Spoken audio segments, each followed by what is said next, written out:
We have a plan. ကျွတ်တို့မှာအစီအစဉ်တစ်ခုရှိတယ်ကျွတ်တို့စစ်တပ်ရဲ့အင်အားကြောင့်မနေ့ဖြန်ည12နာရီအီရန်နိုင်ငံတွေကတရားတိုင်းဟာအစအနာမကျန်ပျက်စီးသွားလိမ့်မယ်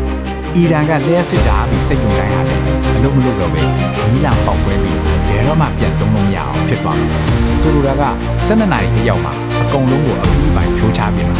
ကျွတ်တို့သားအလိုရှိမယ်ဆိုရင်ဒါတွေအားလုံးဟာ4နာရီအတွင်းမှာဖြစ်သွားနိုင်တယ်ဒါပေမဲ့ဒါရုပ်ဖြစ်လာတာကိုကျွတ်တို့အလိုမရှိပါဘူးသူတို့နိုင်ငံပြန်လဲထူထောင်ရေးမှာတော့ကျွတ်တို့ကပြီးပြီးကောင်းပြီးဦးမှာပါအဲ့ဒီလိုဆိုရင်တော့အဖို့တန်ဆုံးဖြစ်တဲ့လျှက်စစ်တာအပြီးစစ်ရုံတွေနဲ့တရားတွေကိုအရင်ဆုံးဖျက်ဆီးလို့ဆိုတာကျွတ်တို့နောက်ဆုံးမှလုပ်ချင်တဲ့အလိုဖြစ်မှာပေါ့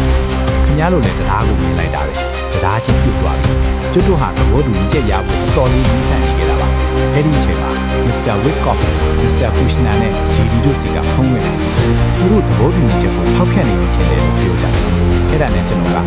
အဆင်ပြေပါတယ်စိတ်မပြေလို့ပြန်ပြောလိုက်ဒါပေမဲ့သူတို့ကိုတစ်ခုပြောလိုက်တော့ဘရင်းပေါင်းမြင်ပဲကြည့်ထားပြီးစောင့်ကြည့်နေပါပြီးတော့45မိနစ်အတွင်းမှာပဲကျွန်တော်ကအကြီးဆုံးတရားကိုဖြိုချဖို့မိပေးလိုက်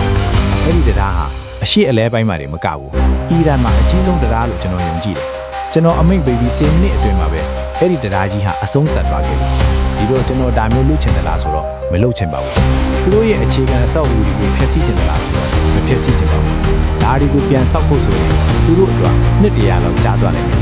အခုအချိန်မှာကျွတ်တူတန်ဒီနေထောက်ခွသွားမယ်ဆိုရင်သူတို့နိုင်ငံကိုပြန်လဲတည်ဆောက်ဖို့နှစ်30လောက်ကြာမှာအရင်လိုကောင်းမွန်တဲ့အခြေအနေကိုဘယ်တော့မှပြန်မရောက်နိုင်ဘူး